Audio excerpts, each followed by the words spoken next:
24 के चुनाव में भले ही अब करीब 1 साल का वक्त बचा है, लेकिन मायावती का स्टैंड बिल्कुल क्लियर है। बीते दिनों उन्होंने साफ शब्दों में कहा था कि लोकसभा चुनाव में उनकी पार्टी किसी भी दल के साथ गठबंधन नहीं करेगी। अगले वर्ष देश में लोकसभा के लिए होने वाले आम चुनाव में भी हमारी पार्टी बीएसपी किसी भी पार्टी के साथ कोई भी गठबंधन करके ये चुनाव नहीं लड़ेगी, बल्कि अकेले अपने बलबूते पर ही ये सभी चुनाव लड़ेगी। लेकिन अब मायावती के इसी फैसले पर पार्टी में दो मत हो गए हैं। अभी तक पार्टी के बड़े नेता दबी जुबान में ही मायावती के फैसले पर सवाल उठा रहे थे, लेकिन अब ये बयानबाजी खुले तौर पर हो रही है। जौनपुर से बसपा सांसद श्याम सिंह यादव ने मायावती को अलर्ट किया और साफ कहा कि अगर 24 में विपक्षी दल एकजुट नहीं हुए तो भाजपा फिर से जीत जाएगी। सामूहिक रूप से इस सत्ताधारी पार्टी की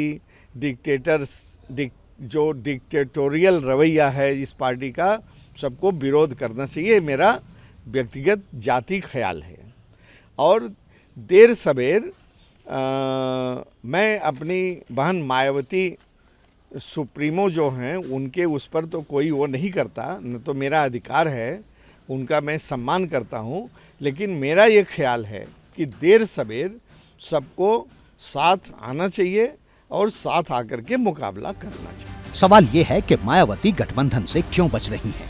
क्या अकेले चुनावी मैदान में उतरना उनकी किसी रणनीति का हिस्सा है या फिर कोई सियासी मजबूरी, और वो भी तब जबकि बसपा का जनाधार हाल के दिनों में तेजी से नीचे गिरा है।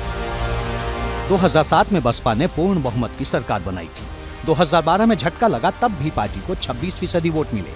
2017 में बसपा को 22% और 2022 में 12% वोट मिले, यानी चुनाव दर चुनाव बसपा का वोट प्रतिशत घटता गया।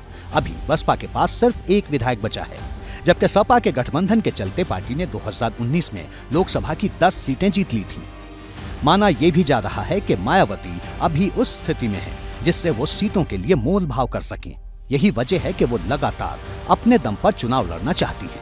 हालांकि इसका दूसरा सियासी पहलू सपा समझाती है। सपा का आरोप है कि बसपा भाजपा की बी टीम की तरह काम कर रही है और मायावती का पूरा फोकस भाजपा को हराने की बजाय सपा को हराने पर होता है।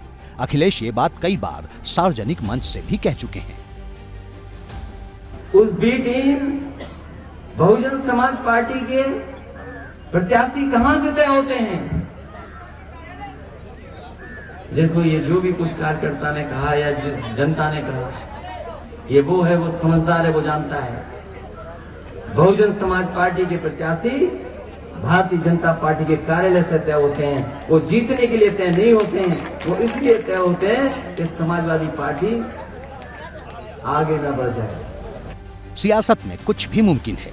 जिस तरह मायावती ने अभी गठबंधन न करने का दावा किया है, वैसा ही दावा उन्होंने 2018 में भी किया था, लेकिन 2019 में सबको चौंकाते हुए सपा के साथ गठबंधन कर लिया। अब बसपा सांसद श्याम सिंह यादव ने जो हवा चलाई है, उससे सियासत में नई बेचैनी पैदा हो गई है। हमने कोई एजेंडा बीजेपी का हिडन एजेंडा नहीं है, हमारा कोई छुपा एजेंडा नहीं है। हमने जनता के सामने, देश की प्रदेश की महान जनता के सामने अपना कमिटमेंट, अपना संकल्प पत्र, अपना घोषणा पत्र रखा और उन सब विषयों के लिए हमने जनता से जनादेश मांगा। प्रदेश इस देश की जनता ने मोदी जी के नेतृत्व में हमें जनादेश दिया है और जिन कामों पर जनादेश हमें दिया है वो 100% काम हम पूरे कर रहे हैं। ये बात सही है कि विपक्षी एकता की बात बिना मायावती को साथ जोड़े अधूरी है और मायावती खुद को इस विपक्षी एकता का हिस्सा नहीं बनाना चाहती, क्योंकि 23 जून को पटना में जो बैठक होनी है उसके लिए न तो मायावती को न्योता मिला और न ही उन्होंने इस पर कोई प्रतिक्रिया दी, जबकि वो लगातार लोकसभा सीटों पर मजबूत प्रत्याशियों की तलाश में जुटी हैं। मायावती ने सभी मंडलों में मजबूत प्रत्याशियों का पैनल बनाने का निर्देश दिया है। हर मंडल में 4-4 काबिल प्रत्याशियों का पैनल तैयार किया जाएगा। जिला और मंडल कमेटी मजबूत प्रत्याशियों का पैनल तैयार करेगी और टिकट किसे दिया जाएगा इसका फैसला आखिर में मायावती करेंगी। मायावती ने साफ कर दिया है कि वो अब की बार लोकसभा का चुनाव अकेले लड़ेंगी। पिछली बार उन्होंने समाजवादी पार्टी से गठबंधन में चुनाव लड़ा था, लेकिन अब की बार कोई गठबंधन नहीं होगा। मायावती ने कहा है कि सभी कोऑर्डिनेटर्स जिलों पर ध्यान दें, जिला कमेटियों से समन्वय करके बूथ और सेक्टर को मजबूत करने पर काम करें। जो प्रत्याशी हैं उनका काम देखें, उनका ज़मीनी स्तर पर जो लोगों से संपर्क है वो देखें। प्रत्याशियों के चयन के लिए बसपा सुप्रीमो ने कई मानक भी निर्धारित किए हैं। उन्होंने जमीनी स्तर पर मजबूत प्रत्याशियों की तलाश करने को कहा है।